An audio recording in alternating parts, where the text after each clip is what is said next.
नमस्कार दोस्तों, आप सभी में विराजमान परमपिता परमात्मा को मेरा नमस्कार। दुनिया का सबसे बड़ा महाकाव्य है महाभारत। इसमें 1,00,000 श्लोक हैं।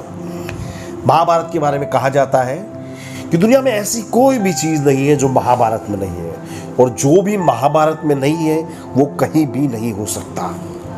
तो दोस्तों, महाभारत के मैं आज वो 9 लेसन्स बताने वाला हूं जिसको देखकर सुनकर आपकी सोच, जिंदगी पूरी तरह से बदल जाएगी। तो देव किस बात की, पूरा वीडियो देखिएगा, चैनल को लाइक, शेयर और सब्सक्राइब अवश्य कीजिएगा। तो लेसन नंबर 1 है, अपनी संतान की झूठी जिद और अहंकार की पूर्ति मत करो, वरना आपका और आपकी संतानों का पतन निश्चित है।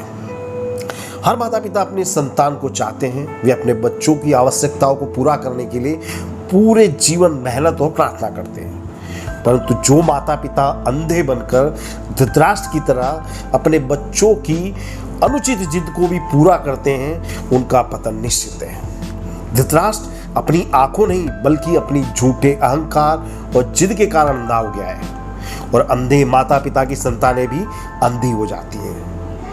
दुर्योधन ने पांडवों को मिटाने के लिए भीम को जहर दिया, लाक्षागृह में पांडवों को जलाने की कोशिश की, धूर्तकीड़ा में धोखा दिया, और उसकी इन सभी गलतियों का धृतराष्ट्र ने समर्थन किया, और नतीजा पूरा कुरुवंश नष्ट हो गया। इसलिए सुलझे हुए माता पिता बच्चे को सभी चीजें योग्य समय पर योग्यता के आधार पर देते हैं। वे बच्चों को एहसास दिलाते हैं कि हर वस्तु का एक मूल्य और उचित समय होता है। समझदार माता पिता बच्चों को प्यार देते हैं, अपने सपने नहीं। वे बच्चों के कंधों पर बैठकर अपने सपने पूरे करने की कोशिश नहीं करते हैं। लेसन नंबर 2 है, आप कितने ही बलवान, ज्ञानी, शक्तिशाली हो, परंतु अपने अधर्म का साथ दिया तो सारी शक्ति, विद्या, वरदान सब व्यर्थ हो जाता है। इसका उदाहरण है कर्ण। कर्ण निसंदेह वीर, पराक्रमी और दानवीर था, परंतु उसका विनाश हुआ क्योंकि उसने अधर्म का साथ दिया था। यदि आप 5 सज्जन लोगों के साथ दोस्ती करते हो तो आप भी एक सज्जन व्यक्ति हो जाओगे। अगर आप 5 सफल लोगों के साथ दोस्ती करते हो तो 6वां सफल व्यक्ति आप स्वयं हो जाओगे। इसी तरह यदि आप 5 दुष्टों की संगत करते हो तो आप स्वयं दुष्ट हो जाओगे। कर्ण जानता था कि उसका मित्र दुर्योधन अधर्मी है, दुराचारी है, फिर भी उसने अपने मित्र की नीचता में साथ दिया। उसने भरी सभा में द्रौपदी का अपमान किया, उसने वीर अभिमन्यु के शव का अपमान किया, और नतीजा उसका करुण अंत हो गया। कुछ लोग कर्ण को दानवीर, बहादुर बताते हैं, उसका यशोगान कहते हैं, परंतु जब हम कर्ण को गहरे में देखते हैं तो हमें पता चलता है कि वो ईर्ष्या और मिथ्याभिमान का शिकार था। उसकी ईर्ष्या और मिथ्याभिमान उसकी सारे सद्गुणों को खा गई। उसके जीवन का एकमात्र लक्ष्य था अर्जुन से ज्यादा खुद को श्रेष्ठ साबित करना, परंतु अंत में जीत अर्जुन की हुई। क्यों? क्योंकि अर्जुन के साथ थे भगवान कृष्ण। लेसन नंबर 3 है, संतानों को इतनी महत्वाकांक्षी ना बनाए कि वो अपनी विद्या का दुरुपयोग करके सर्वनाश करें। द्रोणाचार्य भी अपने पुत्र से धृतराष्ट्र की तरह ही अंधा प्रेम करते थे। द्रोणाचार्य ने धन की खातिर अपनी निष्ठा कौरवों को बेच दी थी, और वो दुर्योधन के पक्ष से लड़े। हालांकि वे जानते थे कि दुर्योधन अधर्मी है। जिसका बाप महत्वाकांक्षा में अंधा हो गया हो, उसकी संतानें भी अंधी हो जाती है, जैसा कि दुर्योधन और अश्वत्थामा। अश्वत्थामा एक पराक्रमी योद्धा था, परंतु उसने महत्वाकांक्षा की दौड़ में अधर्म की सारी सीमाएं पार कर दी। उसने द्रौपदी के 5 पुत्रों की निर्मम हत्या कर दी जब वो सो रहे थे, और अंत में उसने उत्तरा के गर्भ में पल रहे बालक पर ब्रह्मास्त्र का प्रहार किया, परंतु भगवान कृष्ण ने परीक्षित की रक्षा की, और अंत में अश्वत्थामा की नेत्रमणि निकालकर उसे मौत से बदतर सजा दी। दोस्तों, ये दिखाता है कि जब महत्वाकांक्षा अंधी हो जाती है तो वो देश, समाज, कुल के लिए घातक हो जाती है। लेसन नंबर 4 है, किसी को भी ऐसा वचन ना दो जिससे आपको अधर्म का साथ देना पड़े। भीष्म पितामह ने हस्तिनापुर की गद्दी पर बैठने वाले राजा की वफादारी की प्रतिज्ञा ली थी। वो भूल गए कि सिंहासन पर तो अयोग्य व्यक्ति भी बैठ सकता है।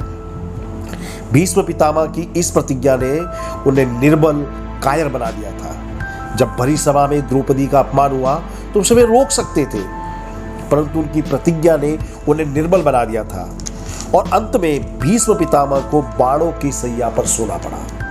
इसलिए समझदार व्यक्ति कोई भी वादा करने से पहले 10 बार सोचते हैं। जब आप बहुत प्रसन्न हो तो कोई वादा नहीं करना चाहिए, और जब आप दुखी हो, उदास हो, तो कोई भी बड़ा निर्णय नहीं करना चाहिए।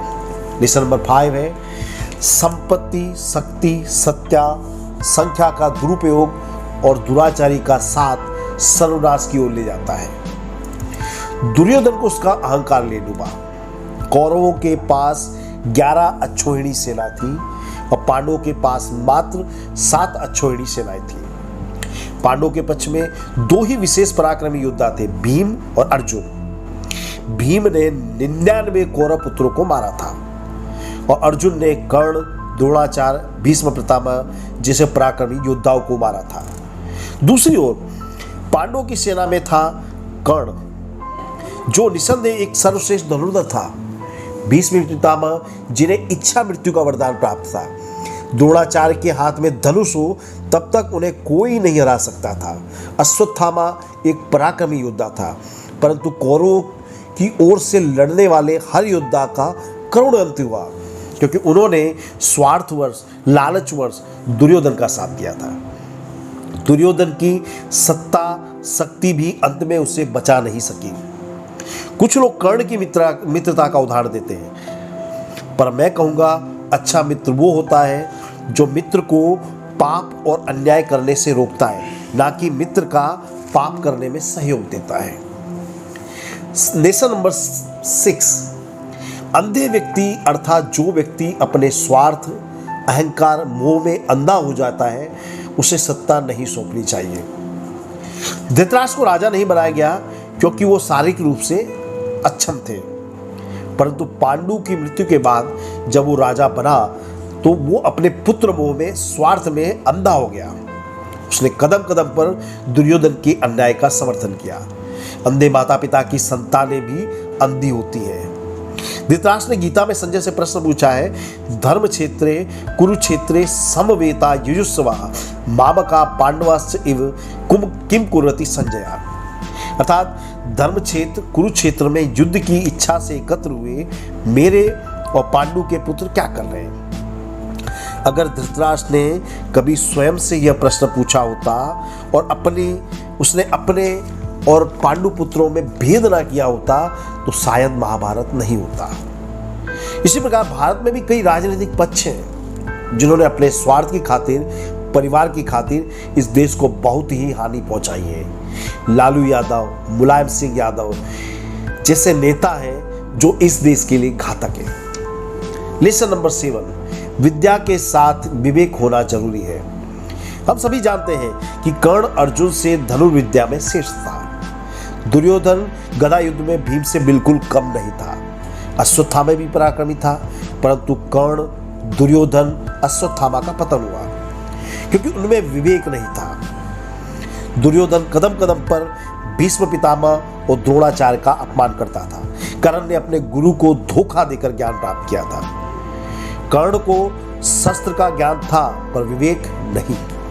वो एक अच्छा मित्र बनकर दुर्योधन को अन्याय करने से रोक सकता था। दूसरी ओर अर्जुन में विद्या के साथ साथ विवेक भी था, तभी उसने गांडीव रख दिया था, क्योंकि वो राज्य की खातिर अपनों को नहीं मारना चाहता था। जब कृष्ण ने सहायता लेने की बारी आई तो अर्जुन ने भगवान कृष्ण की सेना के बदले उन्हें चुना है। यह होता है विवेक।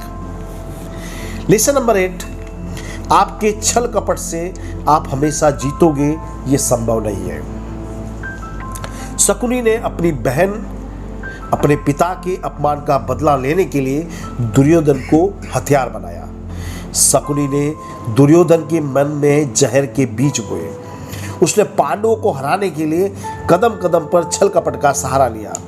शकुनी ने कई बार पांडवों को हराया, परंतु अंत में उसका छल कपट कौरव वंश के समूल नाश का कारण बना। लेसन नंबर 9, सत्य परेशान हो सकता है, पराजित रहे। पांडव विशेषकर युधिष्ठिर ने सत्य की राह पर चलने का निश्चय किया था। युधिष्ठिर को अपना राज्य खोना पड़ा, उसे वनवास में जाना पड़ा, परंतु उन्होंने कभी सत्य का साथ नहीं छोड़ा और नतीजा अंत में धर्म की जीत हुई। और आप सभी को जानना चाहिए कि भगवान कृष्ण ने पांडवों को भी दंडित किया था, क्योंकि उन्होंने अपनी पत्नी को संपत्ति समझकर दांव पर लगाया था। पूरा महाभारत जो है वो कर्म के सिद्धांत पर आधारित है। हर व्यक्ति को उसके कर्मों का फल अवश्य भोगना पड़ता है। आई एम श्योर दोस्तों, आपको ये वीडियो काफ़ी अच्छा लगा होगा, तो इसे लाइक और शेयर अवश्य कीजिएगा। Thank you very much.